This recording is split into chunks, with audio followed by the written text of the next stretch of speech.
নমস্কার প্রিয় দর্শকেরা, আজ তৈরি করে দেখাবো গ্রাস কাপ মাছ দিয়ে টমেটো আলুর অসাধারণ স্বাদের একটি রেসিপি। এই রেসিপিটি খুবই সহজে চটজলদি করে নেওয়া যায় আর গরম ভাত দিয়ে খেতে বেশ ভালো লাগে। তাহলে চলো দেখে নিই এই রেসিপিটি তৈরি করতে কী কী লাগছে। এর জন্য প্রথমেই লাগছে টমেটো আর আলু। আমি টমেটো আর আলুগুলিকে এভাবে কেটে নিয়েছি। তারপর কড়াইতে তেল দিয়ে দেব গরম হওয়ার জন্য। তেল গরম হতে হতেই গ্রাস কাপ মাছগুলিতে সামান্য লবণ আর হলুদ দিয়ে ভালোভাবে মেখে নেব। ভালোভাবে মেখে সেই গরম তেলে একে একে দিয়ে দেব।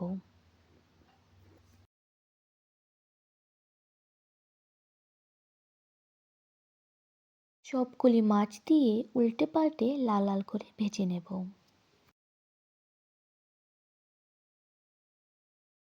মাছগুলি ভাজা হয়ে গেলে তুলে নেব।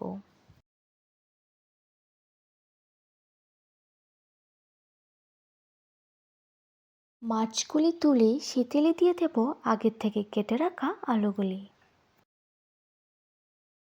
সবগুলি আলু দিয়ে এর মধ্যে সামান্য লবণ আর হলুদ দিয়ে নেড়ে চেড়ে লাল লাল করে ভেজে নেব।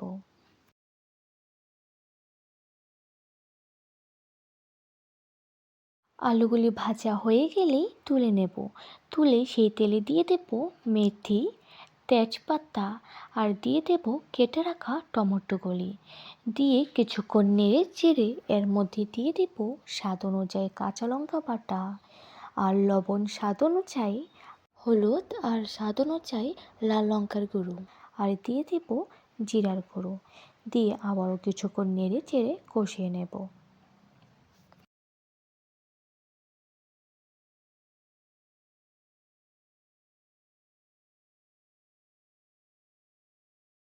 টমেটোগুলি কষে আসলেই এর মধ্যে ভেজে রাখা আলুগুলি দিয়ে কিছুক্ষণ নেড়ে চেড়ে এর মধ্যে পরিমাণ মতো জল দিয়ে দেব। জল দিয়ে এর মধ্যে ভেজে রাখা মাছগুলি দিয়ে নেড়ে চেড়ে ফুটিয়ে নেব।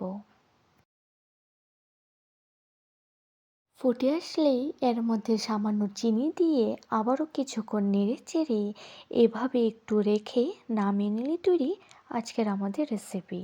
আশা করি এই রেসিপিটি আপনাদের কাছে ভালো লাগবে। ভালো লাগলে ভিডিওটা অবশ্যই লাইক আর শেয়ার করে দেবেন। এমন আরও নতুন নতুন ভিডিও পেতে আমাদের চ্যানেলটাকে সাবস্ক্রাইব করে পাশে থাকবেন। আবারও দেখা হচ্ছে পরের ভিডিওতে। সবাই ভালো থাকবেন, সুস্থ থাকবেন। ধন্যবাদ।